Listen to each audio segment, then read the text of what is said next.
All right, let's talk about making money. When you really boil it down, capitalism has two settings, hard mode and easy mode. You know hard mode, right? It's the one everyone romanticizes. The struggle, the passion projects.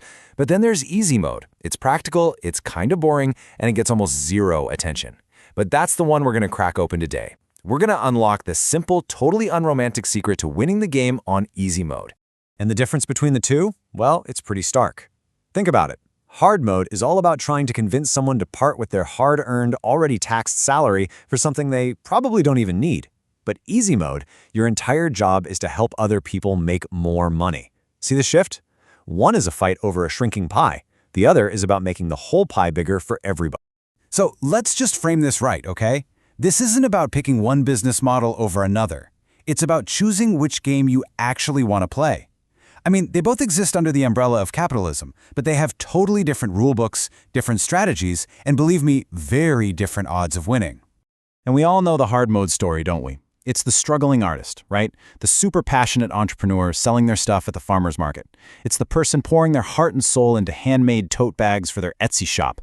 And look, society loves these stories. They feel so authentic, so pure. But let's be real. As a strategy for actually building wealth, it is an unbelievably tough road.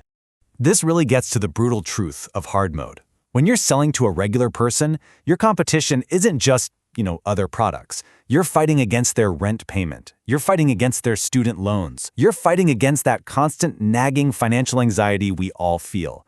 Every single dollar they give you is a real sacrifice, which means every sale is this huge emotional hurdle you have to overcome. Okay, so if hard mode is that much of a struggle, what's the alternative? What's the other game? Well, it's time to talk about this simple and, kind of boring secret to building wealth. It's called the easy mode rule.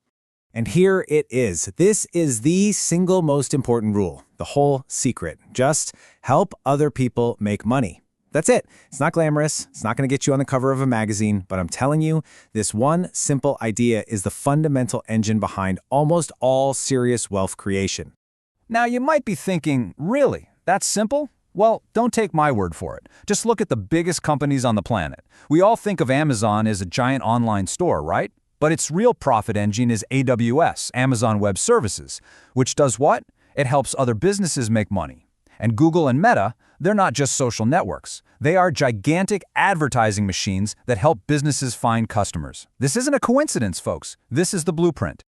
Okay, so that's the big idea, but how do you actually apply it? Let's get super practical. We're going to walk through an actionable playbook. 4 core principles that you can start using right away. I don't care if you have a 9-to-5, a side hustle, or you're starting your own thing. This stuff works. So here's the game plan. First, we're going to talk about tying your work directly to revenue. Second, why you absolutely have to sell to people with money. Third, we'll get into pricing based on the value you create, not the hours you work. And finally, we'll pinpoint the exact skills that are closest to the money. So check this out. Let me tell you about a guy named Dan. He was a web developer and he was really struggling to land clients. He was out there selling web design and SEO audits and just getting nowhere. Then one day his boss says to him, "Dan, the reason I hire you isn't to manage my website. It's because you help me make more money." And boom, the light bulb went on. As soon as Dan stopped selling tasks and started selling that outcome, making the business more money, he landed a $15,000 client, just like that. Dan's story is the perfect example of our first principle. You have to tie your work to revenue. So stop thinking about your job as just a list of tasks. I manage spreadsheets or I send emails. Instead, ask yourself this: how does what I do actually help this company make more money? It's why salespeople are often paid so well, right? Their connection to revenue is crystal clear. The moment you start framing your value in terms of dollars generated instead of hours clocked, the whole game changes. All right, principle number 2. This one sounds almost stupidly obvious, but you'd be shocked how many people ignore it. Sell to people who actually have money. Just look at the difference here. A regular consumer, your B2C customer, is buying with emotion, with anxiety. But a business, a B2B client, they're buying with logic. They're buying with spreadsheets. They have a budget specifically set aside to invest in things that will get them a return. I mean, just do the math. It's simple, but it's so powerful. Let's say you want to make $10,000.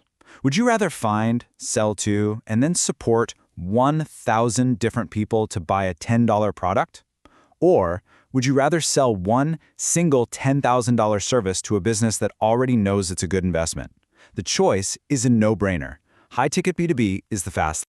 Okay, so if you're going to sell these high-ticket services, how in the world do you price them? Well, principle number 3 gives us a really simple little heuristic, and it's just one number, 10%. Let me show you what I mean.